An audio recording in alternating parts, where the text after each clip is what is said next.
आज हम मराठी का थर्ड चैप्टर करने वाले हैं, जिसका नाम है बेटा मी ऐकतो आहे, मतलब बेटा मैं सुन रहा हूँ।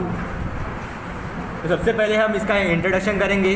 जैसे मैंने आपको मेरे पहले वीडियोस में भी बताया था कि इंट्रोडक्शन बहुत मेन है, तो इसे हम मिस नहीं करेंगे, ठीक है। तो अभी स्टार्ट करते हैं। व पु काळे ये लेखक है हमारे। वसंत पुरुषोत्तम काळे, इनका फुल फॉर्म है ये वसंत पुरुषोत्तम काळे। 1932 ते 2001 कथालेखक, निबंधकार, नाटककार, कादंबरीकार, लोंबकणारी माणसं। पण सबसे पहले ये कथा लेखक है, यानी कि इन्होंने बहुत सारे कथा स्टोरीज लिखे हैं इन्होंने। निबंधकार, इन्होंने बहुत सारे एसेस भी लिखे हैं, कंपोजिशंस ऐसे उन्होंने बहुत लिखे हैं। नाटककार, मतलब इन्होंने बहुत सारे ड्रामास एक्ट्स का भी बहुत स्क्रिप्ट वगैरह लिखा है।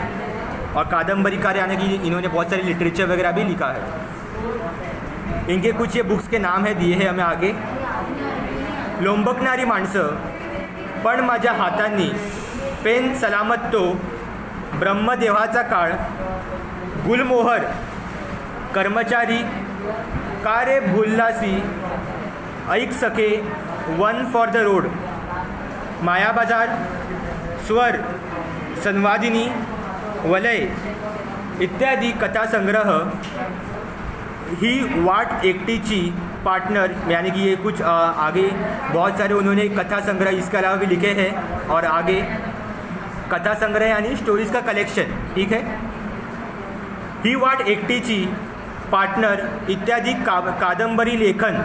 और ये जो कुछ कादंबरी इन्होंने लिखे हैं, और भी बहुत सारे कादंबरी है, लेकिन ये कुछ प्रसिद्ध यानी कि फेमस कादंबरी है इनके।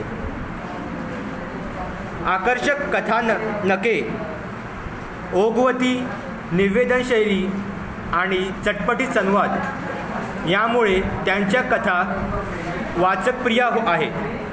मतलब आकर्षक कथानक, मतलब उनके जो स्टोरीज थे वो बहुत ही अट्रैक्टिव थे। आकर्षक यानी अट्रैक्टिव। ओघवती निवेदन शैली यानी कि कम्युनिकेशन स्किल्स, आणि चटपटीत संवाद, मतलब बहुत सारा गॉसिप्स, उसमें बहुत सारा इंटरेस्टिंग गॉसिप था, ठीक, कम्युनिकेशन था। यामुळे त्यांच्या कथा वाचकप्रिय आहेत, मतलब उनकी जो कथा है, स्टोरीज है, वाचकप्रिय यानी रीडिंग के लिए बहुत अच्छे है, फेमस है। संगीत कलेवर जीवापाड प्रेम करणारे वडील व त्यांच्या अपघातामुळे संगीत सेवेपासून अंतरलेल्या वडिलांच्या सौख्यासाठी धडपडणारा मुलगा यांचे भावस्पर्शी वर्णन प्रस्तुत पाठात लेखकांनी केले आहे।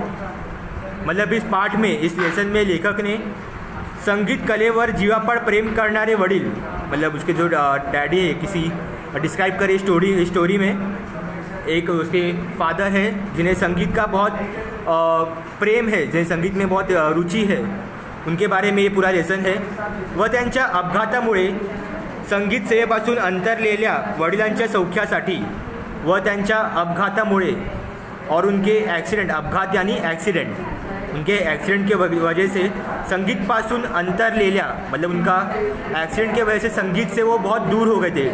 अंतरलेल्या यानी दूर होना। वडिलांच्या सौख्यासाठी धडपडणारा मुलगा यांचे भावस्पर्शी वर्णन प्रस्तुत पाठात लेखकांनी केले आहे।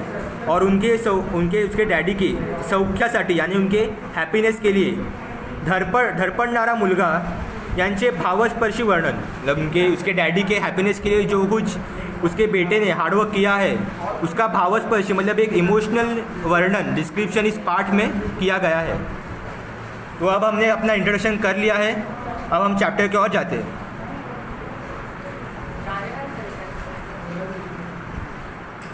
तिसरी घंटा घणघणली व बाहेरचा संमिश्र कोलाहल बंद पडला। यानी कि तीसरी घंटा घणघणली, यानी कि थर्ड बेल, घंटा यानी कि बेल, घणघणली वो उसका साउंड का आवाज़ है, घणघणना। वो बाहरचा सम्मिश्र कोलाहल बंद पड़ला, और बाहर का सम्मिश्र यानी मिक्सचर ऑफ कोलाहल यानी साउंड, मिक्सचर ऑफ साउंड, जो बाहर का जो भी आवाज़ था वो सब बंद हो गया। उगीचच इकडून तिकडे वळणाऱ्या माना स्टेजच्या दिशेकडे स्थिर झाल्या। जैसे ही तीसरी बेल बजी वैसे ही यह आवाज़ देखने वाले माना यानी गर्दन, नेक, ठीक है, माना का मीनिंग है नेक, वो सभी यह आवाज़ देखने वाली जो गर्दनें थी वो सब रुक गई और स्टेज के ओर उनका ध्यान गया। लोकांचे लक्ष आता आपल्याकडे आहे याची खात्री वाटताच मी गंभीर आवाज़ात बोलायला सुरुवात केली। जैसे ही लेखक को लगा कि सारे लोगों का ध्यान, लक्ष्य यानी कि ध्यान, ठीक है, सारे लोगों का ध्यान उनकी तरफ है, वैसे ही मी गंभीर आवाज़ात बोलायला सुरुवात केली, यानी उन्होंने एक सीरियस आवाज़ में बोलना स्टार्ट किया। शुरुआत केली यानी स्टार्ट करना। सभ्य स्त्री पुरुषों यानी कि लेडीज़ एंड जेंटलमैन, जैसे हम स्टार्ट करते हैं कोई भी अपना स्पीच, वैसे ही उन्होंने भी स्टार्ट किया। माझ्या वादन विद्यालयाचा हा पहिलाच जाहीर कार्यक्रम आहे।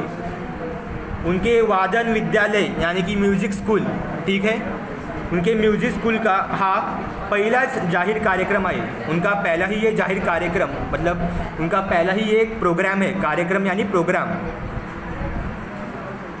आपल्या चरणी ही कला सादर करताना मला अतिशय आनंद वाटत आहे।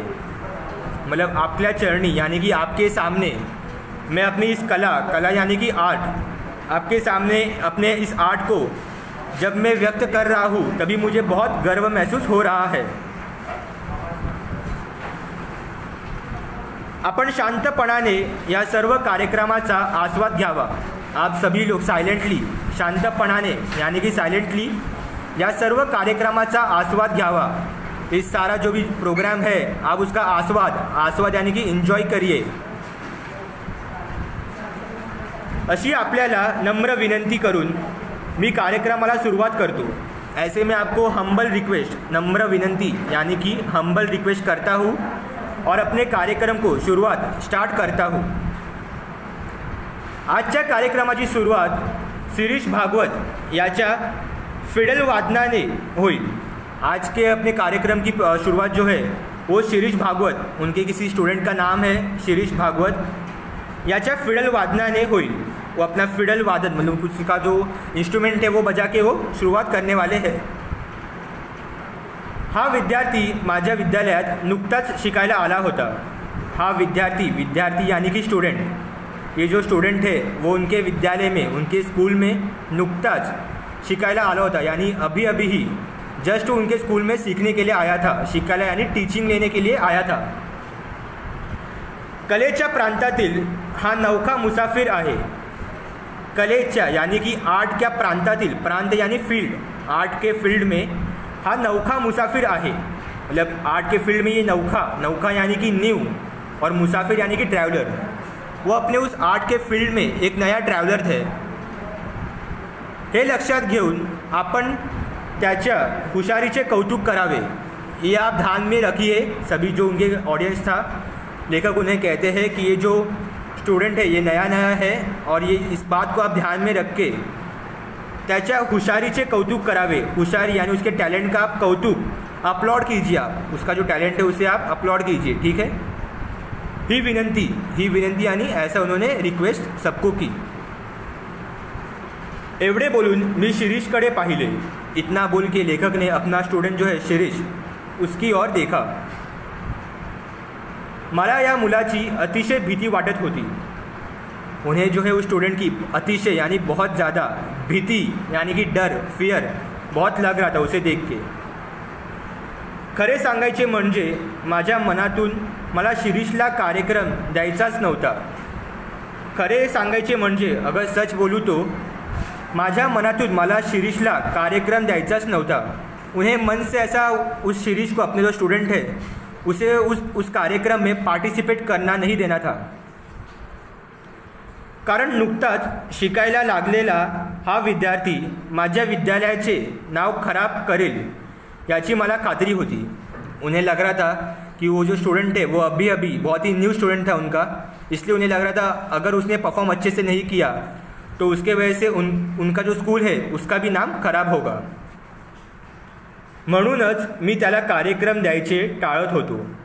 इसीलिए लेखक जो है उस स्टूडेंट को इस प्रोग्राम में पार्टिसिपेट करने से रोक रहे थे। टाळत होतो यानी कि अवॉइड करना। मी शिरीषकडे पाहिले.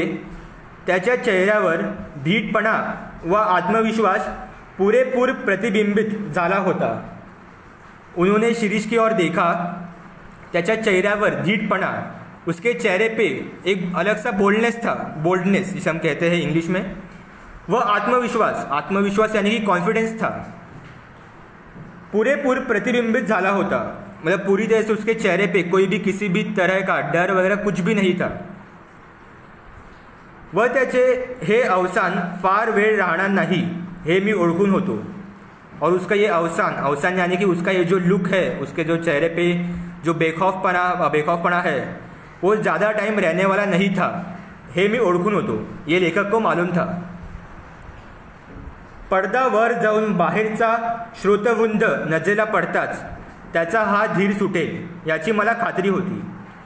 पर्दा वर जाऊन बाहेरचा श्रोतवृंद मतलब जैसे ही पर्दा, अगर आप देखेंगे स्टेज पे एक कर्टन होता है, पर्दा यानी कि कर्टन, जैसे ही वो ऊपर जाएगा वैसे ही श्रोतवृंद यानी कि ऑडियंस को देख के, क्राउड को देख के नजरेला पडताच त्याचा हा धीर सुटेल याची मला खात्री होती. जैसे ही वो क्राउड को देखेगा वैसे ही उसका कॉन्फिडेंस कम हो जाएगा, ऐसा लेखक को खातरी यानी कि उसे गारंटी थी कि वो लड़का डरेगा बाद में जैसे ही वो ऑडियंस को देखेगा. शिरीषने खून करताच मी पडदेवाल्याला इशारा केला आणि पडदा झरझर वर गेला. शिरीष ने खून करताच यानी कि शिरीष ने जैसे ही कोई हिंट दिया, खून यानी कि हिंट देना, ठीक है. तो जैसे ही उसने कुछ हिंट दिया वैसे ही उन्होंने पर्दे वाला जो कर्टन ऊपर करने वाला था उसे भी उन्होंने इशारा किया और बताया उसे पर्दा ऊपर करने. आणि पर्दा झरझर वर गेला. फिर वैसे ही पर्दा झरझर, ये साउंड है पर्दे का ऊपर जाने का, वैसे पर्दा ऊपर चला गया. फुटलाईटचा झगझगीत प्रकाश डोळ्यांवर पडताच शिरीषने डोळे मिटून घेतले. फुटलाइट यानी कि हैलोजन, जैसे आप स्टेज पे देखा रहेगा बहुत सारे लाइट्स होते हैं, तो वैसे ही उसके आँखों पे उसका जो ब्राइटनेस गया, उसके आँखों पे जब लाइट पड़ी शिरीष ने डोळे मिटून घेतले. वैसे ही उसने अपने आँखें, डोळे यानी कि आईज मिटून घेतले, उसने अपनी आँखें बंद कर ली. त्या प्रकाशाची डोळ्यांना जराशी सवय झाल्यावर शिरीषला संबंध श्रोतृवृंदा दिसला आणि त्याच क्षणी त्याच्या मनाची झालेली चलबिलचल त्याच्या चेहऱ्यावर स्पष्ट दिसू लागली. तो जैसे ही उसके आँखों में वो ब्राइटनेस सेट हो गया वैसे ही उसको थोड़ा सा कॉन्फिडेंस आया. उसने सारे श्रोताओं को यानी श्रोतवृंद यानी कि उसने ऑडियंस को देखा आणि त्याच क्षणी त्याच्या मनाची झालेली चलबिचल, उसके मन में जो हलचल, चलबिचल यानी हलचल, उसके मन में जो हलचल चल रही थी त्याच्या चेहऱ्यावर स्पष्ट दिसू लागली. और जो उसके मन में चल रहा था हलचल वो उसके चेहरे पे स्पष्ट यानी कि क्लियरली दिख रहा था अभी. तो गडबडून गेला आहे हे मी ओळखले. वो अब डर चुका था, गडबडून जाने मतलब डरना, वो अब डर चुका है हे मी ओळखले. ये लेखक को मालूम पड़ गया. त्याला आता सावरून धरणे शिक्षक या नात्याने माझे कर्तव्य होते. मतलब सावरणे, उसको सपोर्ट देना. अगर कोई भी स्टूडेंट फेल होता है तो टीचर का एक फ़र्ज़ बनता है उसे सपोर्ट करना, ठीक है. तो वैसे लेखक ने कहा है शिक्षक या नात्याने माझे कर्तव्य होते. टीचर इस रिलेशन के वजह से उनका ये कर्तव्य था, कर्तव्य यानी उनका ये काम था कि वो अपने स्टूडेंट को सपोर्ट करे. मी तंबोरेवाल्याला व तबलेवाल्याला खून केली. तंबोरा एक इंस्ट्रूमेंट है म्यूज़िक का और तबला ये भी एक इंस्ट्रूमेंट है. जो बजाने वाले थे उन्होंने उनको खून केली यानी कि उनको उन्होंने इशारा किया, एक हिंट दिया.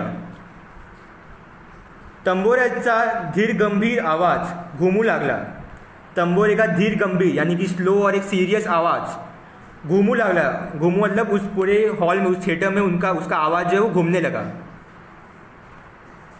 शिरीषने डोळे मिटून कुणाचे तरी ध्यान केल्यासारखे दिसले व पुन्हा त्याचा चेहरा पूर्वीच्या आत्मविश्वासाने न्हावून निघाला व हलकेच त्याने पळस लावला. शिरीष ने डोळे मिटून मतलब शिरीष जो है उनका स्टूडेंट, उसने अपनी आँखें, डोळे यानी कि आँखें मिटून यानी उसने अपनी आँखें बंद कर ली. कुणाचे तरी ध्यान केल्यासारखे दिसले. कोणाशी तरी ध्यान, यानी उसने किसी को तो याद करना, ध्यान करना मतलब किसी को याद करना। उसने अपनी आंखें बंद करके किसी को अपने मेमरीज में याद किया। व पुन्हा त्याचा चेहरा पूर्वीच्या आत्मविश्वासाने न्हावून निघाला। और फिर से जो शिरीष उनका स्टूडेंट है, उसका चेहरा जो अभी डरा हुआ था, उसका चेहरा फिर से पहले जैसे बोल्डनेस और कॉन्फिडेंस से भर गया।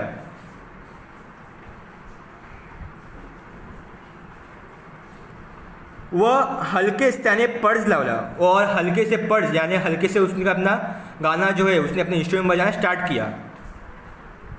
एका 10 ते 12 वर्षांच्या मुलाने शांतपणे वाजवायला सुरुवात केलेली पाहून लोक शांत बसले।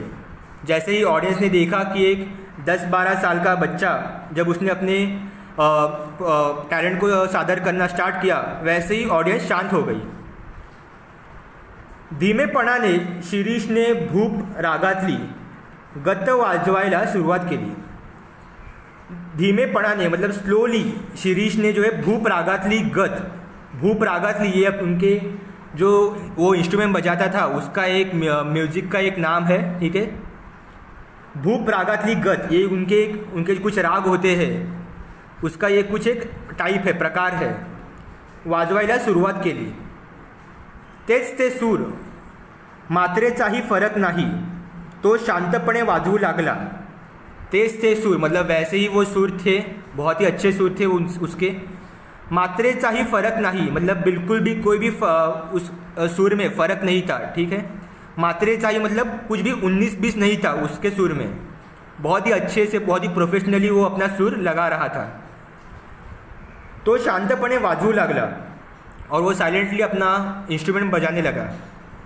आणि आजपर्यंत बसला नव्हता एवढा धक्का मला बसला, और आणि आजपर्यंत बसला नव्हता एवढा धक्का मला बसला, यानी कि आज तक जितना मुझे धक्का यानी कि शॉक नहीं लगा था, उतना शॉक मुझे आज लगा।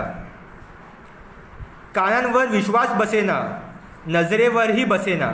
लेखक को अपने कानों पर विश्वास नहीं हो रहा था, अपने नज़र पर, अपने आइज़ पर भी उन्हें विश्वास नहीं हो रहा था कि वो आज क्या देख रहे और क्या सुन रहे हैं। पंचद्रव्ये दगा तर देत नाहीत ना, अशी शंका मनाला चाटून गेली।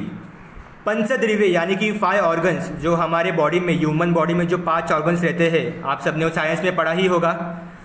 वो जो 5 ऑर्गन्स, दगा यानी कि धोखा तो नहीं ना दे रहे मुझे, अशी शंका मनाला चाटून गेली। ऐसा शंका यानी कि डाउट, शंका का मीनिंग है डाउट। अशी शंका मनाला चाटून गेली, ऐसा डाउट उनके मन को छू कर निकल गया। चाटून गेली मतलब उनके मन को छू कर निकल गया। माझ्या जागी तुम्ही असता किंवा आणखी कोणीही असता तरी त्याच्या मनात ही तशी शंका आली असती। लेखक कहते हैं माझ्या जागी तुम्ही असता किंवा आणखी कोणी असता, यानी अगर मेरे जगह पे अगर आप होते, किंवा यानी कि और, या आणखी कोणी असता या फिर कोई और भी होता, तरी त्याच्या मनात ही तशी शंका आली असती। फिर भी उसके मन में भी ऐसी ही शंका यानी कि डाउट आया होता। तुम्हीच सांगा, सुमारे 6 महिन्यांपूर्वी शिरीष माझ्या विद्यालयात आला। आप ही बोलिए, सुमारे 6 महिन्यांपूर्वी, सुमारे यानी कि अप्रॉक्सीमेटली 6 महिन्यांपूर्वी, 6 महीनों पहले, बिफोर 6 मंथ्स, शिरीष माझे विद्यालयात आला। शिरीष उनके विद्यालय में, उनके स्कूल में आया था। धीटपणे त्याने विचारले, धीटपणे मतलब मैंने पहले ही बोला था, धीटपणे मतलब एकदम बोल्डली उन्होंने पूछा, लेखक से पूछा, आपणच का पी जनार्दन, आप ही है क्या पी जनार्दन? मी सुहास्य मुद्रेने होय म्हणताच तो म्हणाला। मी सुहास्य मुद्रेने मतलब उन्होंने, लेखक ने एक स्माइल के मुद्रा से, स्माइल के एक्सप्रेशन से उन्होंने उस बच्चे को, उस स्टूडेंट को अपने एक स्माइल देते हुए कहा। मुद्रा यानी कि एक फेस एक्सप्रेशन में है, ठीक है। होय यानी कि मैं ही हूँ, पी जनार्दन। होय म्हणताच तो म्हणाला, जैसे ही लेखक ने हो हाँ बोला, वैसे ही उसने बोला, माझे नाव शिरीष भागवत, मेरा नाम शिरीष भागवत है। घरी श्रीच म्हणतात और घर पे सब लोग मुझे श्री ऐसा कहते हैं। श्री शायद से घर पे उनका पेट नेम होगा उस स्टूडेंट का, तो उसने वही बताया सर को अपने। मला गाण्याची फार आवड नाही, उसने पहले ही अपने सर को बता दिया कि मुझे गाण्याची फार आवड नहीं, मुझे सिंगिंग का ज़्यादा शौक नहीं है। आवड यानी उसे सिंगिंग का इतना खास कुछ इतना वो इन्जॉय नहीं करता सिंगिंग, ठीक है। तुला गाण्याची आवड आहे तर माझ्यापेक्षा माझ्या वडिलांना मी शिकलेले फार आवडेल। वो बताता है कि मुझे कुछ सिंगिंग का इतना इंटरेस्ट नहीं है, लेकिन मुझसे ज़्यादा मेरे डैडी को, मेरे फादर को मी शिकलेली फार आवडेल। लेकिन अगर मैं सिंगिंग सीखा तो मेरे डैडी को बहुत अच्छा लगेगा। मतलब ये जो स्टूडेंट है वो अपने डैडी के लिए, मतलब जैसे आपके भी पेरेंट्स सबको फोर्स करते रहेंगे कि नहीं तू यही कर, तो आपको भी आपके पास कोई ऑप्शन नहीं होता और आपको फॉलो करना पड़ता है। वैसे ही स्टूडेंट ने भी वैसे ही किया, उसकी अपने डैडी के सामने कुछ चली नहीं, तो इसलिए वो कहता है कि मुझे तो कुछ इंटरेस्ट नहीं है, लेकिन अगर मैं सीखूंगा तो मेरे डैडी को, मतलब मेरे फादर को बहुत अच्छा लगेगा। त्याच्या चमत्कारिक उत्तराचे मला नवल वाटू लागले। त्याच्या चमत्कारिक उत्तराचे यानी कि उसके चमत्कारिक यानी कि मैजिकल, उसका जो इतना चमत्कारिक उत्तर था, उत्तर यानी रिप्लाई, उसने जो इतना मैजिकल रिप्लाई दिया था, मला नवल वाटू लागले। नवल यानी कि मुझे एकदम नया लगा कि अरे यार, मतलब उनको आश्चर्य हुआ। नवल यानी कि आश्चर्य है यहाँ पे। नवल वाटू लागले व थोड़ा सा राग ही येऊ लागला। उनको कुछ शौक, आश्चर्य हुआ, सरप्राइज हुए वो थोड़ा सा राग ही आला, लेकिन उनको थोड़ा सा गुस्सा भी आया। राग यानी कि गुस्सा आना, ठीक है, एंग्री होना। तो थोडा वेळ थांबून पुढे म्हणाला, मी आपल्याकडे शिकायला येईन, पण माझी एक अट आहे। उसने आगे बताया, मैं आपल्याकडे शिकायला येईन, मैं आपके पास सीखने के लिए आ जाऊंगा, मैं आपके लिए पास टीचिंग लेने के लिए आ जाऊंगा, पर माझी एक अट आहे, यानी मेरी एक कंडीशन है। एक अट यानी कि उनके स्टूडेंट की एक कंडीशन है सर के पास, ठीक है। तो ये कुछ उल्टा है यहाँ पे। स्टूडेंट बोलता है अपने सर को कि मैं आपके पास सीखने के लिए आ जाऊंगा, लेकिन मेरी एक कंडीशन है। अब देखते हैं आगे उसकी क्या कंडीशन है। मी शिकायला आलो की रोज माझ्याबरोबर माझे वडील पण येतील, पण शिकवणी चालू असताना वर्गातच बसतील। वो कहता है जब मैं आपके पास आऊँगा कि रोज़ माझ्याबरोबर माझे वडील ये पण येतील, रोज़ उसके साथ, अब उसके स्टूडेंट के साथ उसके फादर जो है वडील, वो भी उसके साथ ही आएंगे। वह शिकवणी चालू असताना वर्गातच बसतील। और शिकवणी चालू असताना यानी कि जब टीचिंग, जब आप सिखाते रहेंगे, जब आप सिखाएंगे, तब मेरे फादर भी मेरे साथ वर्गातच, वर्ग मीन्स क्लास, उसके फादर भी सबके साथ क्लास में ही बैठेंगे। आता मात्र मला राग आला, लेकिन अभी जो है हमारे लेखक को यानी कि सर को अभी गुस्सा आया।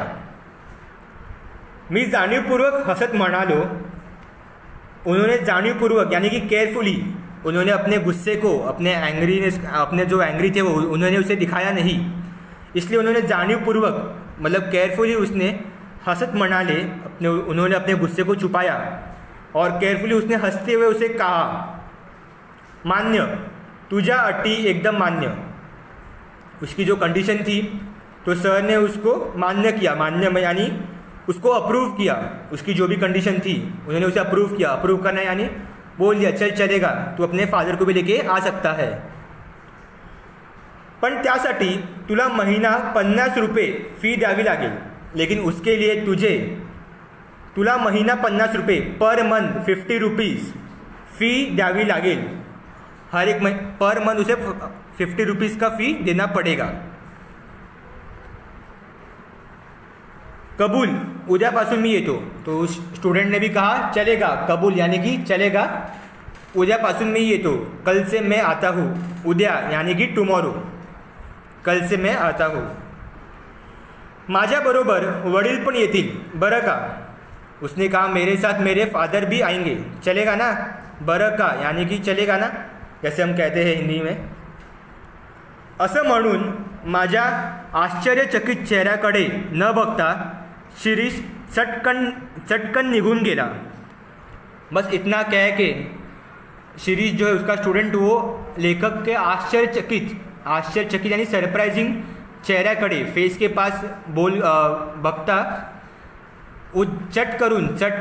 चटकन निघून गेला। यानी उसने जब लेखक का सरप्राइजिंग फेस देखा उसने उसको कहा कि कल से मैं भी आऊँगा और साथ में मेरे फादर भी आएंगे। बस इतना कह के वो चटकन निघून गेला, जल्दी से क्विकली वो इतना कह के निकल पडा। दुसऱ्या दिवशी तो अगदी वेळेवर आला और दूसरे दिन वो अपने बिल्कुल टाइम पे क्लास पहुंचा। त्याच्याबरोबर एक वयस्कर आणि भारदस्त गृहस्थ आले होते। उसके साथ एक वयस्कर यानी कि एक ओल्ड एज, एक बुढ़ा इंसान जिसे हम कहते हैं, आणि भारदस्त गृहस्थ यानी एक हेल्दी पर्सन आया था वहाँ पे। शिरीष म्हणाला, हे माझे वडील नाना। शिरीष ने कहा, ये मेरे फादर है, ये मेरे पिताजी है, और वो उन्हें नाना कहते हैं।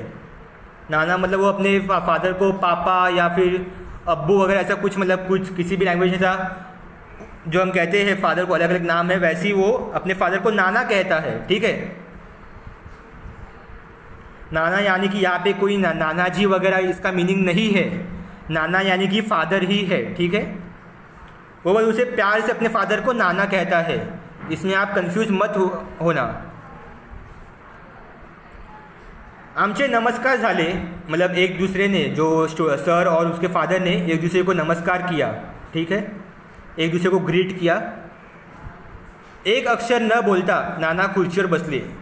नाना ने एक भी अक्षर कुछ भी बिना बोले जाके कुर्सी यानी कि चेयर पर जाके बैठ गए। मी पण न बोलता वॉयलिन काढले व शिरीषच्या हातात दिले। तो सर ने भी बिना कुछ कहे सर भी चले गए और वॉयलिन आपको सबको मालूम है एक म्यूजिकल इंस्ट्रूमेंट है वॉयलिन। उन्होंने उस वॉयलिन को लिया और अपने स्टूडेंट के हाथ में दे दिया। मी हातात वॉयलिन घेतले, यहाँ पे है, न बोलता वॉयलिन काढले व शिरीष हातात दिले। उन्होंने भी कुछ बिना कुछ कहे वॉयलिन निकाला और शिरीष के हाथ में दे दिया। त्याने बरोबर वही वगैरे आणलेली पाहताच माझा त्याच्याबद्दलचा ग्रह चांगला झाला। तो जो स्टूडेंट की इम्प्रेशन थी, जैसे आप वो लड़का क्लास में आया तो सर ने देखा कि उसने अपनी पूरी तैयारी के साथ वो आया था। उसने अपनी वही यानी कि बुक, ठीक है, त्याने बरोबर वही वगैरे आणलेली पाहताच माझा त्याच्याबद्दलचा ग्रह चांगला झाला। जैसे लेखक ने देखा कि वो अपनी पूरी तैयारी के साथ आया था, तो वैसे उसका जो ग्रह था, जो उसकी इम्प्रेशन थी सर के सामने, वो अच्छी हो गई। पहिल्या दिवशी प्राथमिक माहिती न व पहिला धडा दिल्यावर मी हातात वॉयलिन घेतले। पहिल्या दिवशी मतलब फर्स्ट डे प्राथमिक माहिती, प्राथमिक यानी कि प्राइमरी बेसिक इंफॉर्मेशन, माहिती यानी कि इंफॉर्मेशन, प्राइमरी इंफॉर्मेशन देने के बाद माहिती व पहिला धडा दिल्यावर मी हातात वॉयलिन घेतले। उन्होंने कुछ उसे बेसिक प्राइमरी इंफॉर्मेशन दे दी और पहिला धड़ा फर्स्ट लेसन भी उसे बताया। ठीक है, और उसके हाथ में वॉयलिन थमा दिया। माझ्या विद्यालयात येणाऱ्या विद्यार्थ्यांना पहिल्या दिवशी स्वतःच वाजवून दाखवायचे अशी माझी प्रथा होती। मतलब जो भी स्टूडेंट उसके स्कूल में नया आएगा, जो पहली बार आएगा, तो उसे सर खुद वॉयलिन बजा के सुनाते थे। ऐसी वहाँ पे प्रथा यानी कि कल्चर था। त्यामागील हेतू एवढाच की मला त्यांना सुचवायचे असते की नेटाने नीट टिकलात तर इतपत वाजवू शकाल। मतलब इसके पीछे जो हेतू था, इसके पीछे जो उसका कारण था, हेतू यानी कि कारण, जो रीज़न था, हेतू, वो बस इतना था कि मला त्यांना सुचवायचे होते, उन्हें स्टूडेंट्स को इतना ही इन्फॉर्म करना था कि नेटाने नीट टिकलात तर इतपत वाजवू शकाल। कि अगर आप नेटाने नीट टिकलात यानी अगर आप ईमानदारी से, अगर आप पूरा कंसंट्रेशन दे के अगर आप यहाँ पे रहेंगे, तब जाके आप इतपत वाजवू शकाल। यानी कि इतपत यानी कि आप इतना तक, जितना मैं अभी बजा रहा हूँ उतना आप भी बजा सकते हैं। त्याप्रमाणे सुमारे 20 मिनिटे मी पिल्लू रागातली एक गत वाजवून दाखवली. फिर उन्होंने सुमारे 20-1 मिनटे, मतलब सुमारे यानी कि अप्रॉक्सीमेटली उन्होंने 20-1 मिनट यानी कि कुछ 20-21 मिनट 20 या 21 मिनट्स उन्होंने पिल्लू रागातली, एक राग है, एक उनका कुछ लेसन का कुछ स्वर रहेगा म्यूजिक का, उस राग में से एक गत वाजवून दाखवली. एक उन्होंने एक धुन जो है गत धुन यानी कि स्वर, उन्होंने उसे बजा के दिखाया सबको. जीवाचे कान करून नाना ऐकत होते व शिरीष माझ्याकडे व नानांकडे आळीपाळीने बघत होता. जीवाचे कान करून नाना ऐकत होते. जीवाचे कान करून यानी कि पूरी तरह से बेधुन होकर. जीवाचे कान करून एक वाक्प्रचार है, यानी कि सब कुछ भूलकर नाना ऐकत होते. वो सब कुछ भूलकर बस स्वर सुन रहे थे. वह शिरीष माझ्याकडे व नानांकडे आळीपाळीने बघत होता. और शिरीष जो है वो अपने नाना के पास यानी अपने फादर के पास और सर के पास आळीपाळीने 1 by 1 देख रहा था. आळीपाळी यानी एक बार अपने फादर के पास, एक बार अपने सर के पास वो देख रहा था. मी वॉयलिन खाली ठेवले व नानांकडे पाहिले. उन्होंने वॉयलिन को नीचे रखा सर ने, और उन्होंने नाना के पास, मतलब जो स्टूडेंट के फादर है उनके पास देखा. त्यांच्या चेहऱ्यावर तृप्तीचे समाधान स्पष्टपणे दिसत होते. उनके चेहऱ्यावर फेस पे तृप्तीचे सैटिस्फिकेशन दिख रहा था. उनके चेहरे पे तृप्तीचे समाधान, ठीक है, वो पूरी से तृप्त हो गए थे. ये सुन के स्पष्टपणे दिसत होते, क्लियरली दिख रहा था कि वो पूरी तरह से सैटिस्फाई हो गए थे.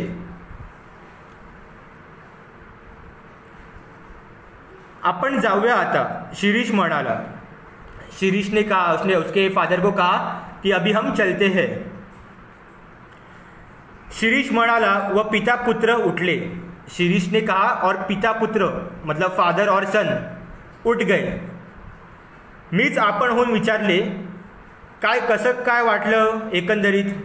तो सर ने मी आपणच होऊन म्हणजे यानी सर ने खुद से ही पूछा, कसं काय वाटलं एकंदरीत, यानी कि क्या कैसे लगा आपको एकंदरीत, ओवरऑल आपको सब क्लास का माहौल वगैरह कैसे लगा. वाह, उत्कृष्ट, त्याबद्दल प्रश्नच नाही. शिरीष ने मध्ये उत्तर दिले. लेखक ने जो है उनके फादर को पूछा था स्टूडेंट के कि आपको कैसे लगा, लेकिन शिरीष ने बीच में ही उत्तर दिया, रिप्लाई दिया, वाह उत्कृष्ट, त्याबद्दल प्रश्नच नहीं, कि अरे वाह बहुत बढ़िया, त्याबद्दल प्रश्नच नहीं, मतलब मेरे पास कुछ क्वेश्चन ही नहीं है, आपने बहुत बढ़िया सिखाया. मला त्याचा आगाऊ स्वभावाचा राग आला. लेखक को उसके आगाऊ, उसका जो ये स्वभाव था, बिहेवियर, आगाऊ यानी कि बीच में टोकना, बोलना, ठीक है, उसको सर को स्टूडेंट पे बहुत गुस्सा आया. राग यानी गुस्सा आना. मला वाटले की मध्ये मध्ये बोलण्याबद्दल नाना शिरीषला दम देतील. लेखक को लगा कि उनका जो बेटा है वो बीच बीच में टोक रहा था, तो उन्हें लगा कि नाना उसे डांटेंगे, दम भरतील यानी कि डांटना, ठीक है, दम भरना यानी किसी को डांटना. पण त्या उलट ते कौतुकाच्या नजरेनेच त्याच्याकडे पाहत होते. लेकिन त्या उलट उसके अपोजिट में, त्या उलट यानी कि अपोजिट, उसके अपोजिट नाना कौतुकाच्या नजरेने त्याच्याकडे पाहत होते. कौतुकाच्या यानी कि उसको अप्रिसिएशन की नज़र से, कि वो बहुत खुश थे कि उनका जो बेटा है वो सर से बात कर रहा था बीच बीच में. नियमितपणे रोज पिता पुत्राची जोडी येऊ लागली. नियमितपणे यानी कि हर रोज़ की तरह पिता पुत्र, फादर और सन की जोड़ी जो है वो आने लगी. शिरीषची प्रगती पाहून मात्र प्रसंगी मी पण आश्चर्यचकित होत होतो. मतलब शिरीष का जो प्रगति यानी प्रोग्रेस, शिरीष का प्रगति देख के पाहून मात्र प्रसंगी मी पण, मतलब उस वहाँ पे उस जगह पे मैं भी आश्चर्यचकित, सरप्राइज हो रहा था. वो जो स्टूडेंट था वो बहुत ही जल्दी सब कुछ, उसकी मेमोरी बहुत अच्छी थी, वो बहुत जल्दी सीख रहा था, और इसे देख के लेखक भी बहुत सरप्राइज थे. त्याचा हात वाजवायला अतिशय हलका होता. आणि माझ्या सर्व विद्यार्थ्यात त्याची आकलन शक्ति फारस दांडगी होती। और उसके पास सर के पास जितने भी स्टूडेंट्स थे त्याच्या हातात वाजवायला अतिशय हल्का होता। उसका जो हाथ था वो बहुत ही लाइट था, मतलब ऐसा लग रहा था उसका हाथ जो है वो सिर्फ और सिर्फ इंस्ट्रूमेंट बजाने के लिए ही बना हुआ है। आणि माझ्या सर्व विद्यार्थ्यात त्याची आकलन शक्ति फारस दांडगी होती। और उसके जितने भी स्टूडेंट्स थे, विद्यार्थी यानी स्टूडेंट्स, जितने भी स्टूडेंट्स थे उनमें से सबसे ज़्यादा उसकी जो मेमोरी पावर है वो शिरीष की बहुत ज़्यादा दांडगी यानी स्ट्रॉन्ग थी उसकी मेमोरी पावर। नाना रोज त्याच्याबरोबर येत व एक अक्षर ही न बोलता शांत बसून राहत। नाना जो है उसके फादर, वो रोज़ उसके साथ आते थे। वो एक ही अक्षर न बोलता, वो एक भी वर्ड कभी भी उन्होंने मुंह से नहीं निकाला था, कभी उन्होंने कुछ भी नहीं कहा था। न बोलता शांत बसून राहतात, वो कुछ भी बिना बोले चुपचाप वहीं पे बैठते थे। मी पण त्यांच्याशी बोलत नसे और लेखक जो है हमारे वो भी उनके साथ नहीं बोलते थे।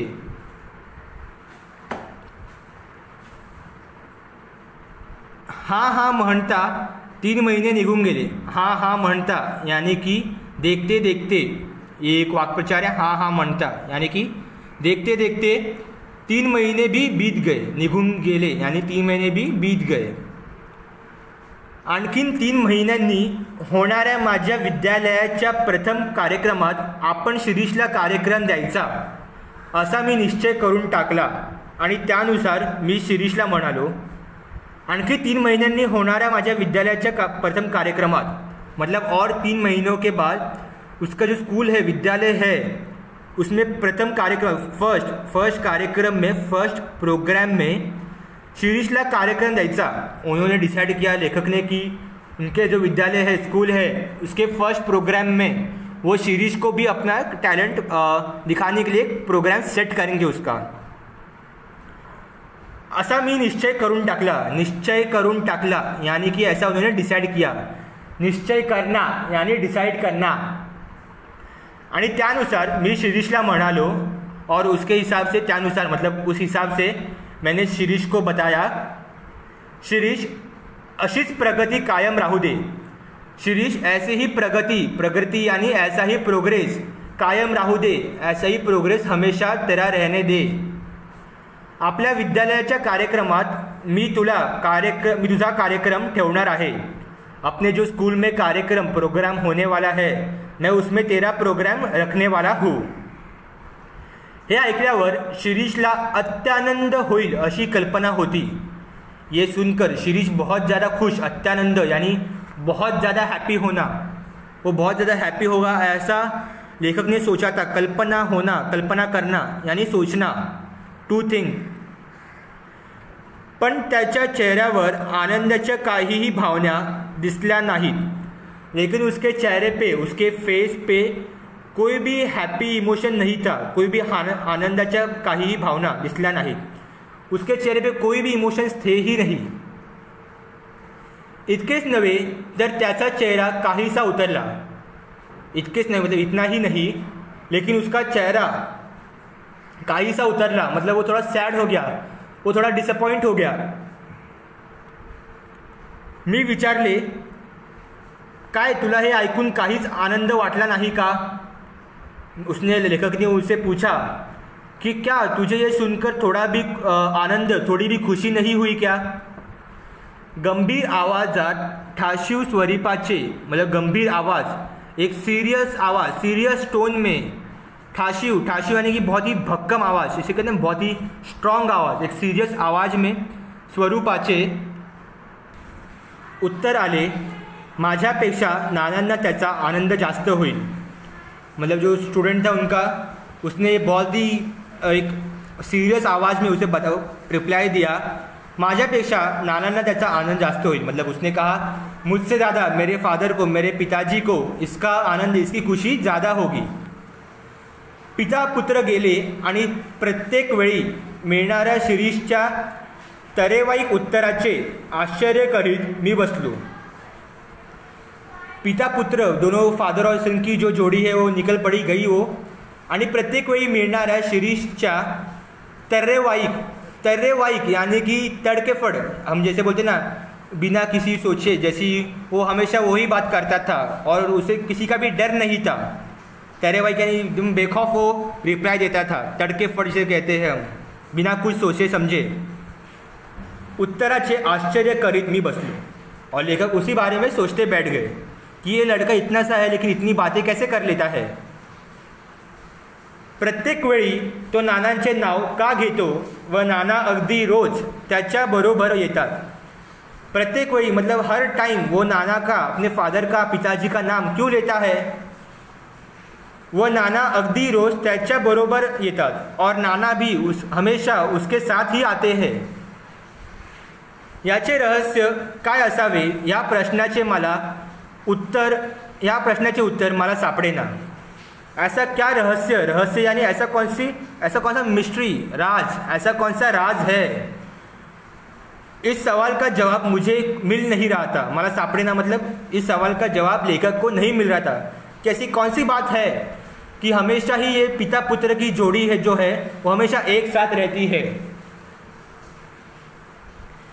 याशिवाय आणखीन एक शंका माझ्या मनात वरचेवर येत असे। इसके अलावा, याशिवाय मतलब इसके अलावा आणखीन एक शंका और एक डाउट माझ्या मनात वरचेवर येत असे। और एक डाउट लेखक के मन में वरचेवर मतलब हमेशा वरचेवर येत असे, यानी हमेशा मेरे मन में एक डाउट आता था, ऐसा लेखक कहते हैं। ती म्हणजे नाना जवळ असताना शिरीष मोकळ्या मनाने वॉलिन वाजवत नसावा ही। उसे लगता है लेखक को कि जब नाना जवळ असताना यानी कि नाना जब पास में होते हैं तब शिरीष मोकळ्या मनाने वॉलिन वाजवत नसावा, यानी कि जब नाना पास में होते हैं तब शिरीष मोकळ्या मनाने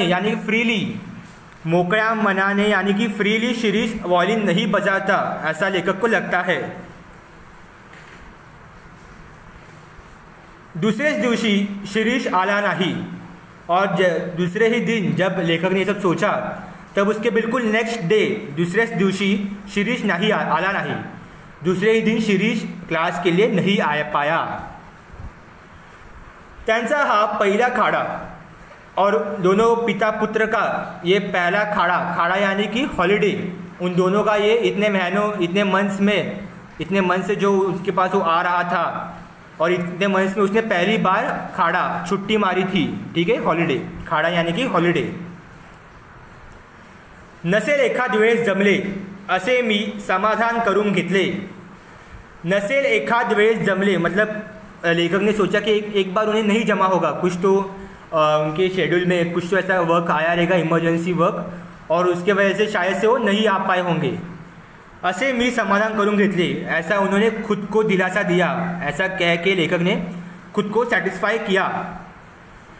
पण त्याच्या दुसऱ्या दिवशी सुद्धा शिरीष आला नहीं, लेकिन एक दिन हो गया और फिर दूसरे दिन भी शिरीष क्लास को नहीं आया। चौथा दिवस गेला, ऐसे देखते देखते 4 दिन बीत गए। 5वां गेला आणि तसेच 15 दिवस गेले। 5 दिन हो गया और वैसे ही 15 दिन यानी और 15 डेज निकल गए। पिता पुत्र की जोड़ी अभी भी क्लास में नहीं आई थी। शिरीष का पत्ता नव्हता, मतलब शिरीष का पत्ता नव्हता यानी शिरीष का कोई भी ठाव ठिकाना नहीं था कि वो कहाँ पे है, क्यों नहीं आ रहा है, ये सब लेखक को नहीं मालूम था। 16व्या दिवशी एक मनुष्य निरोप व फीसचे पैसे घेऊन आला। 15 दिन हो गए, फिर 16वें दिन एक मनुष्य निरोप यानी कि मैसेज, एक मैसेज व फीचे पैसे घेऊन आला, और जो फी थी वो लेके एक आदमी सर के पास आया। नाना आजारी असल्यामुळे शिरीष येऊ शकणार नाही असे तो म्हणाला। उस इंसान ने कहा नाना बीमार है, आजारी यानी बीमार, सिक है, नाना बीमार है, इसलिए शिरीष येऊ शकणार नहीं और इसलिए शिरीष भी नहीं आ पाएगा असे तो म्हणाला, ऐसा उसने कहा।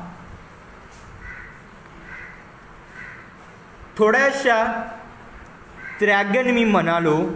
त्रागन मतलब एंग्री, थोड़े गुस्से से लेखक ने कहा. नानांशी त्याला काय करायचे आहे.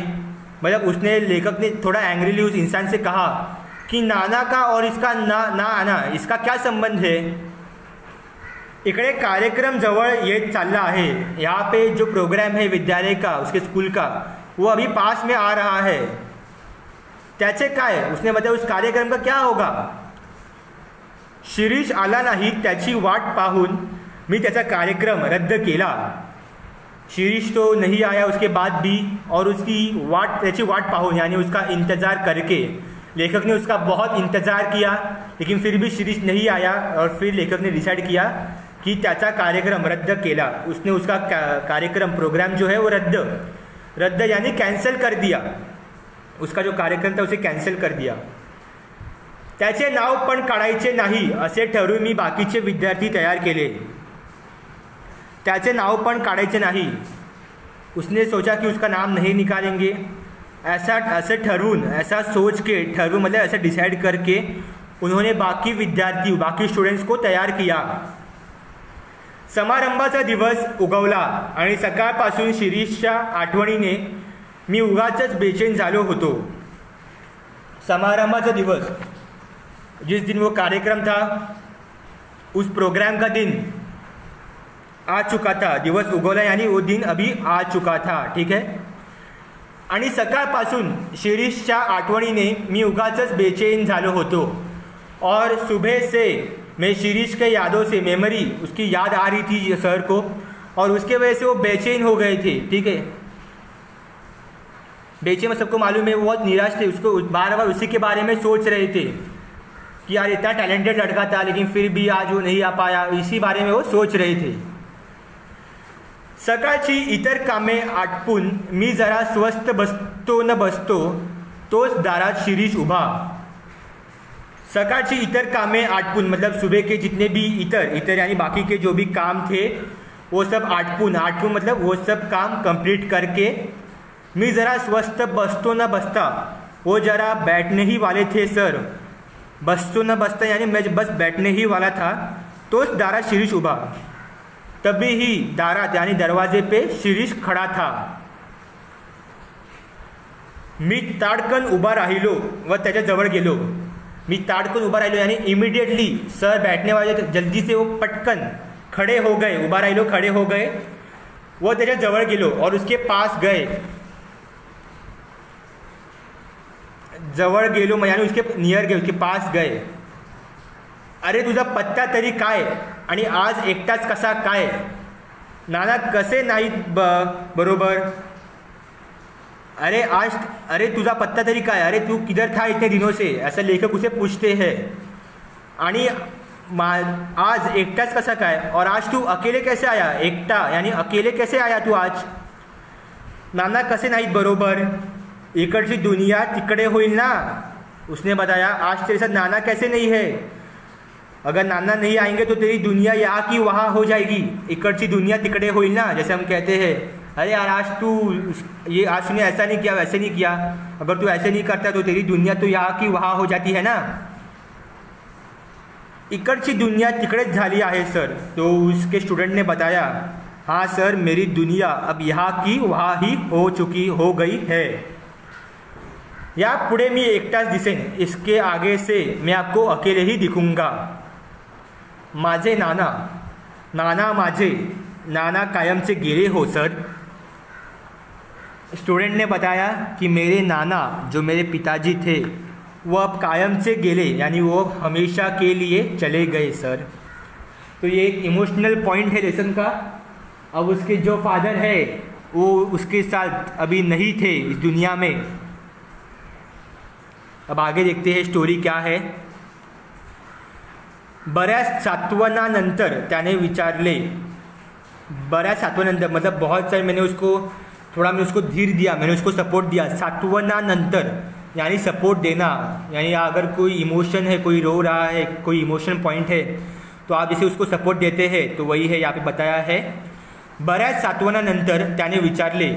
उसने पूछा, स्टूडेंट ने पूछा आज आपल्या विद्यालयाचा कार्यक्रम ना. मतलब उसने पूछा आज तो हमारा अपने स्कूल का कार्यक्रम प्रोग्राम है ना।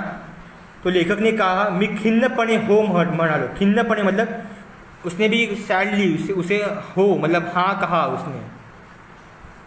खिन्नपणे यानी सैडली, एक उसके मन में खिन्न था, एक खला था उसके मन में कि यार इसके पिताजी ऑफ हो गए, तो वो भी थोड़े इमोशनल थे सर, और उसने उसे हो ऐसे कहा। मग आज कार्यक्रम द्या। उस स्टूडेंट ने बताया आज मुझे वो कार्यक्रम वो प्रोग्राम करने का मुझे अपॉर्चुनिटी दीजिए। नाही म्हणू नका, प्लीज़ ना मत कहिए, एवढीच इच्छा पूर्वा, इतनी ही मेरी विश है, वो आप पूरी कीजिए। पूर्वा यानी पूरी कीजिए। तो असे म्हणाल्यावर मात्र माझ्यातला शिक्षक जागा झाला।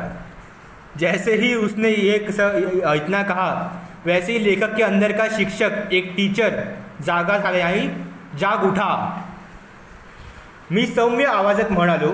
मी सौम्य आवाजात यानी कि लेखक ने सॉफ्ट आवाज़, सौम्य यानी सॉफ्ट आवाज़ में उसे कहा, शिरीष मी तुझ्या भावना ओळखतो।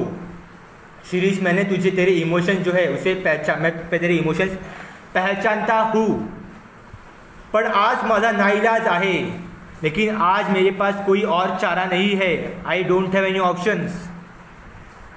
आजच्या या पहिल्या कार्यक्रमावरच आपल्या विद्यालयाची इबरत अवलंबून आहे। यानी आज के इस पहले कार्यक्रम पर ही अपने स्कूल की इबरत यानी कि अब्रू इज्जत, आज के इस कार्यक्रम पर ही अपने स्कूल की आज इज्जत अवलंबून मतलब टिकी है। त्यातून तुझी 2 महीने गैरहजेरी लागलेली और उसके ऊपर से तेरी भी 2 मंथ्स में एब्सेंटी, गैरहजेरी मतलब तू 2 मंथ से एब्सेंट था। तूच सांग मी तुला कार्यक्रम कसा काय देऊ, तू ही बता, मैं तुझे ये जो प्रोग्राम है वो मैं तुझे कैसे दूँ। अक्तिक होऊन शिरीष म्हणाला, मतलब शिरीष अक्तिक होऊन निराश होके शिरीष ने कहा, अक्तिक यानी निराश होके, ठीक है सर माझी एवढी एकच विनंती मान्य करा।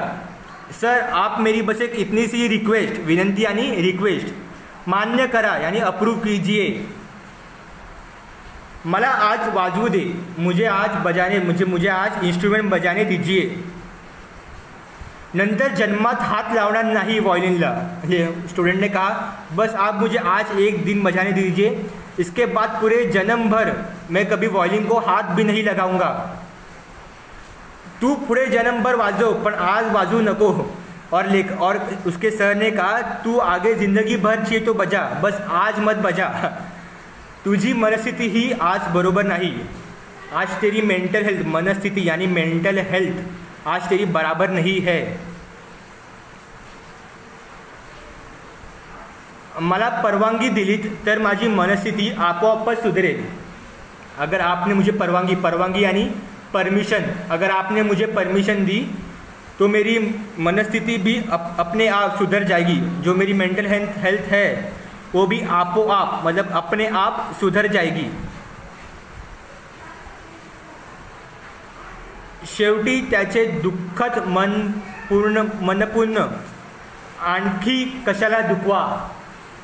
शेवटी त्याचे दुःखद मन मतलब उसका जो मन है, जो उसको दुखी था, उसको उसके मन को सर को लगा उसका मन अभी और नहीं दुखाना चाहिए। ऐसा विचार करून मी त्याला परवानगी दिली।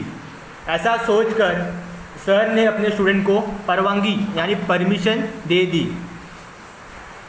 मात्र पहिलाच कार्यक्रम त्याचा ठेवावा असेच मी ठरवले। लेकिन सर ने डिसाइड किया कि पहला ही कार्यक्रम उसका रखेंगे, ऐसा सर ने डिसाइड किया।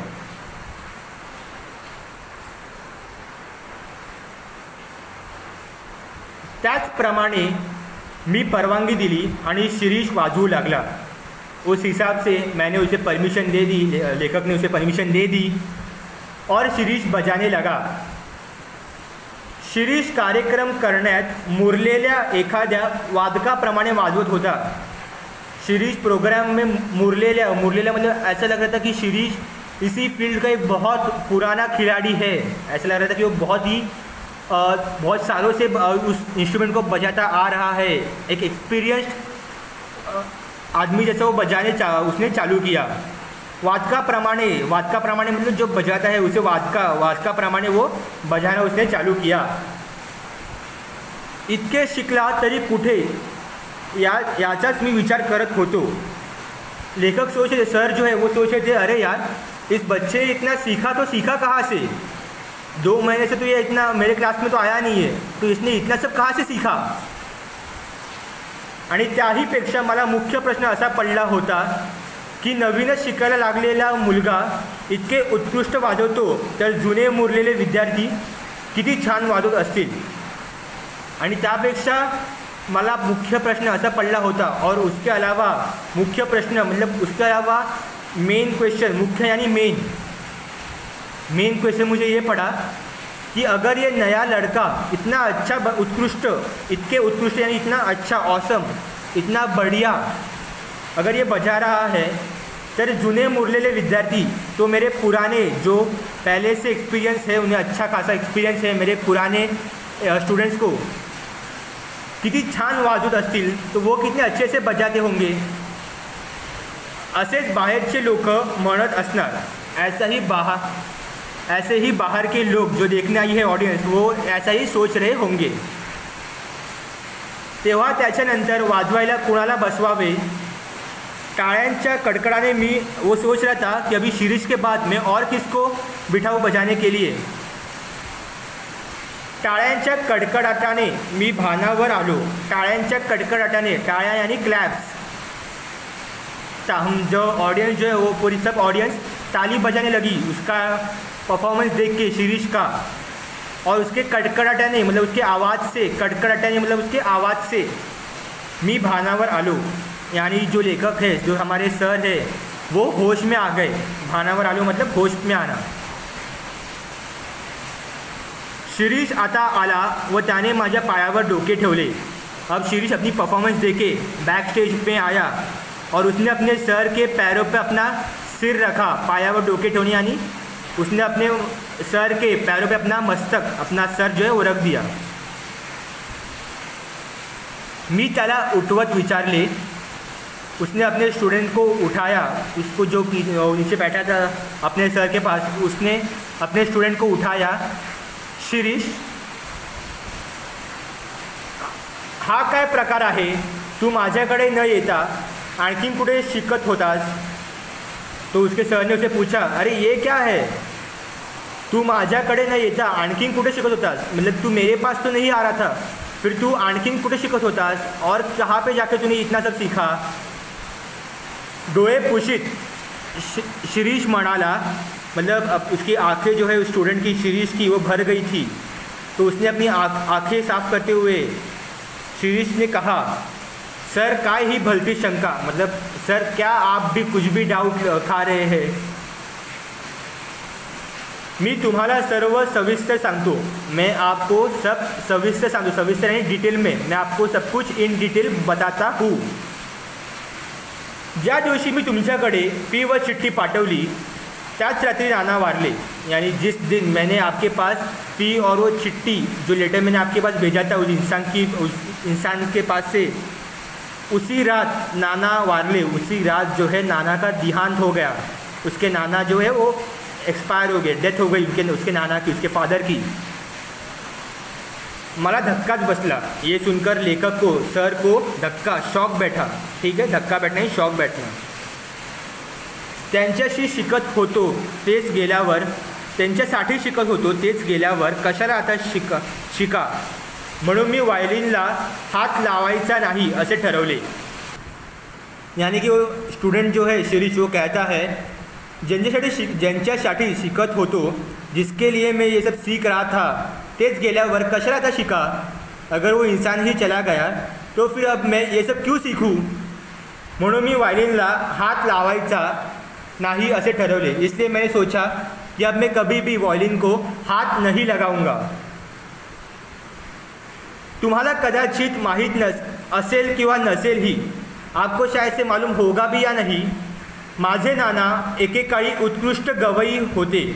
मेरे जो नाना है, मेरे जो फादर है, मेरे पिताजी, वो एक समय बहुत ही अच्छे गवई, उत्कृष्ट यानी बहुत अच्छे गवई यानी सिंगर थे. पण त्यांना एकदा कसलासा जब्बर अपघात झाला. लेकिन एक बार उनका बहुत ही बड़ा अपघात यानी एक्सीडेंट. कसलासा जब्बर मतलब एक बहुत ही जब्बर मतलब बहुत ही बड़ा एक्सीडेंट उनका हुआ. व त्या अपघातात ते ठार बहिरे झाले. और उस एक्सीडेंट में वो ठार बहिरे यानी पूरी तरह से बहरे हो गए, वो डेफ हो गए. त्यांना काहीही ऐकू येत नसे. उन्हें कुछ भी सुनाई नहीं दे रहा था.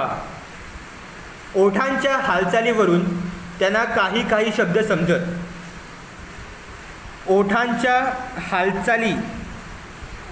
ओठांच्या हालचालीवरून यानी लिप्सिंग के वजह से जो उनके होठ हिलते थे, लिप्स हिलते थे सामने वाले के, उसे वो समझते थे उसके फादर. और उसे समझकर उन्हें कुछ सब वर्ड समझते थे. बहिरेपणाच्या इतर गैरसोयीपेक्षा संगीत सेवा अंतरली याचाच नानांना धक्का बसला. ओठ के उन्हें इसका दुख नहीं था कि उन्हें सुनाई नहीं दे रहा है, बस उन्हें इतना दुख था कि संगीत सेवा जो उनका सेवा थी, जो उनकी सर्विस थी, म्यूज़िक के प्रति जो उनकी सर्विस थी, अंतरली याचाच मतलब संगीत और उनके बीच में एक डिस्टेंस हो गया था अभी. बस उसी का उन्हें धक्का, उसी का उन्हें सैड था, उसी का उन्हें शॉक था, उन्हें कि दुख था उन्हें कि अब वो कभी भी संगीत नहीं सुन सकते थे. शेवटी त्यांनी मला काहीतरी वाद्य शिकण्यासाठी उद्युक्त केले. शेवटी आखिरकार उन्होंने मुझे मतलब उनके बेटे को कुछ तो वाद्य, कुछ तो इंस्ट्रूमेंट सीखने के लिए उद्युक्त फोर्स किया उन्होंने कि तू कुछ तो सीख ही. मैं अब मेरी सर्विस पूरी हो चुकी है म्यूज़िक के लिए, लेकिन अब तू कुछ तो सीख म्यूज़िक. ऐसा उसकी फादर की एक विश थी अपने बच्चे के लिए. कोणीतरी संगीतशास्त्रासाठी सतत धडपड करत असल्याचे पाहण्यातच त्यांना अमाप सौख्य मिळत होते. मतलब कोई तो संगीत के लिए, संगीत शास्त्र मतलब संगीत के कल्चर के लिए सतत बार धडपड, कोई तो बार हार्डवर्क कर रहा है, करत असल्याचे पाहण्यातच त्यांना अमाप सौख्य मिळत असे. बस ये देखिए कि कोई तो संगीत के लिए अपनी सर्विस दे रहा है, बस यही देख के उन्हें अमाप सौख्य मिळत होते. अमाप मतलब अनलिमिटेड, बहुत ज़्यादा खुशी उन्हें मिलती थी. म्हणूनच ते रोज माझ्यावर इथे येत होते. म्हणूनच ते रोज माझ्याबरोबर इथे येत होते. इसीलिए वो उसके साथ, अपने बेटे के साथ उस विद्यालय में, म्यूज़िक स्कूल में आते थे. पण त्यांना ऐकू काहीच येत नव्हते, लेकिन उन्हें सुनने में कुछ भी नहीं आता था. त्यामुळे मला वारंवार खेद व्हायचा.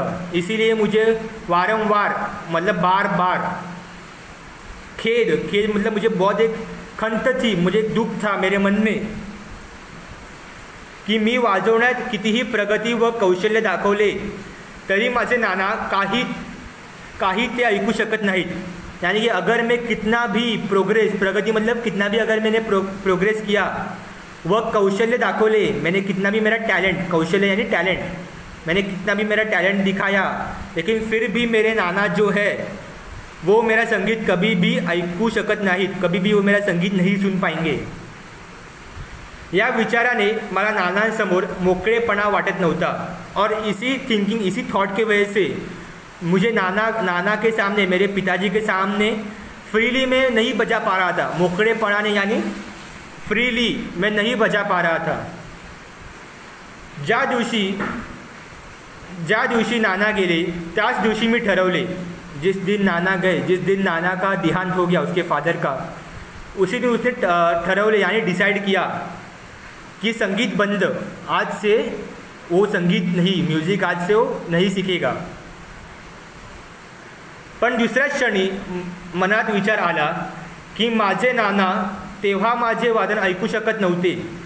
लेकिन दुसऱ्या क्षणी म्हणजे लेकिन दूसरे ही मूवमेंट में, दूसरे ही पल, दूसऱ्या क्षणी आणि दूसरे ही मूवमेंट में उसके मन में एक विचार आया कि माझे नाना तेव्हा माझे वादन ऐकू शकत नव्हते. मेरे जो पिताजी है वो मेरा वादन, मेरा जो संगीत है वो तभी सुन नहीं पा रहे थे. पण आता माझ्याच शेजारी बसून नक्की ऐकत आहे, लेकिन अभी वो अभी भगवान के पास चले गए, वो अभी ऊपर चले गए हैं। तो अभी वो मेरे ही बाजू में बैठ के, शेजारी यानी मेरे ही बाजू में बैठकर नक्की ऐकत असतील, उस स्टूडेंट को उसे पूरी खातरी है, ठीक है, उसको पूरा विश्वास है कि अब उसके नाना जो है, उसके पिताजी, वो अब उसके बाजू में बैठकर उसे सुन रहे हैं। या विचारासरशी लोकांच्या निंदेकडे लक्ष न देता मी त्याच दिवसापासून व्हायोलिन वाजवायला सुरुवात केली।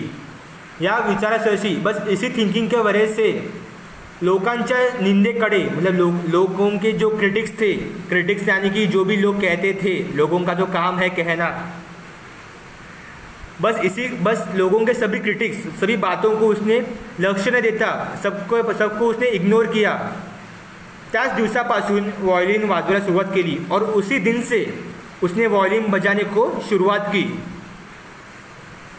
आज सकाळपर्यंत मी कुठे बाहेर पडलो नव्हतो। आज सुबह तक मैं कहीं भी बाहर नहीं आया, मैं अपने घर पे ही था। 24 तास एकच उद्योग एकच ध्यास, 24 घंटे 24 आवर्स एकच उद्योग एकच ध्यास। उसने एक ही काम किया और एक ही उसका टारगेट, ध्यास मतलब उसका एक ही टारगेट था, एम था। मी सराव करू लागलो, उसने प्रॅक्टिस करना चालू किया। म्हणजे मला भास व्हायचा की पुढच्या ताना व सूर मला नाना सांगत आहेत, और उसे भास होने लगा। भास यानी उसे ऐसा लगता था, भास यानी उसे ऐसा महसूस होता था कि उसके नाना जो है, कि पुढच्या ताना, कि आगे के जो सुर है, पुढचे ताना व सूर मला नानाच सांगत आहेत, मतलब आगे के जो सुर है वो उसे अपने पिताजी ही बोल रहे हैं, ऐसा उसे लगता था। भास होने यानी कि महसूस होना, कोई हमारे साथ नहीं है लेकिन उसका प्रेजेंस अभी भी हमें महसूस होना, उसे कहते हैं भास होने।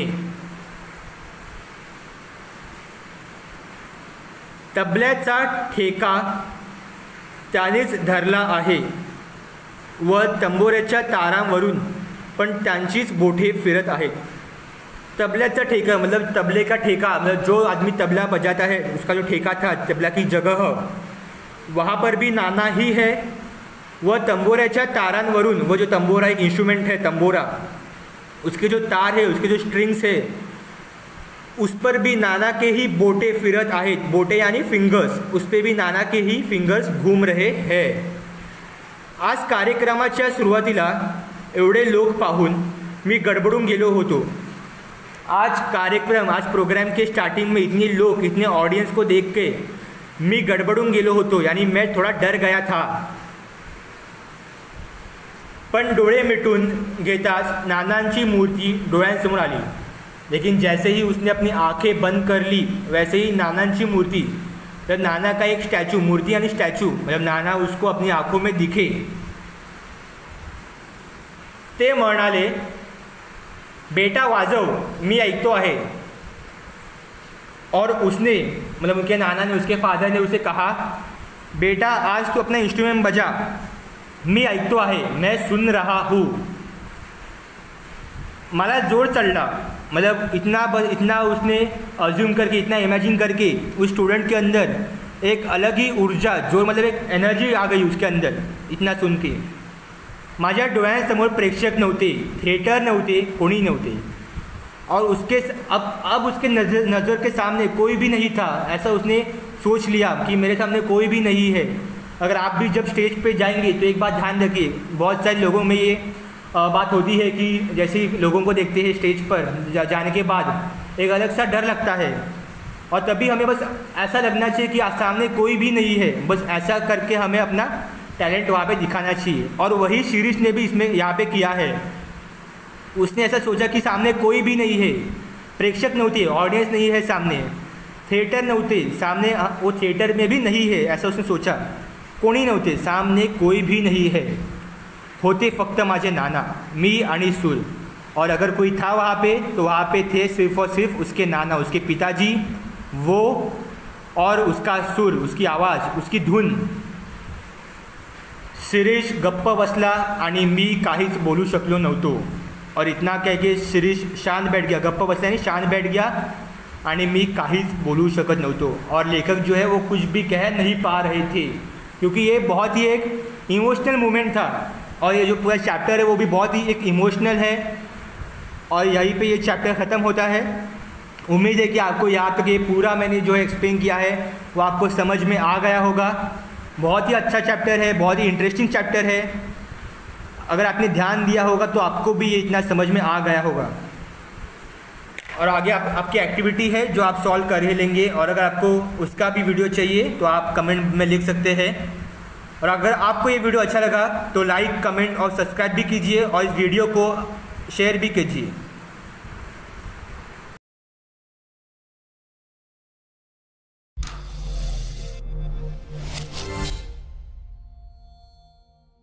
Right now, you're listening to where cinematic audio has been. Because we are so used to hearing sound this way, we don't notice that it is merely a fraction of what its potential could be. But what if sound could be extraordinary? Again.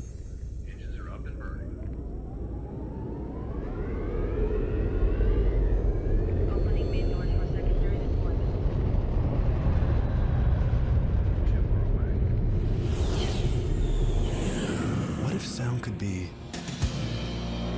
captivating, subtle, authentic? What if sound could be deeper, more dimensional? There's no need to wonder because you're listening to Dolby Atmos. With Dolby Atmos, audio can precisely move in any direction within this theater. Whether the sound sweeps from the back to all the way in front, arcs overhead, or moves anywhere in between. Today, you will feel every dimension. How does that sound?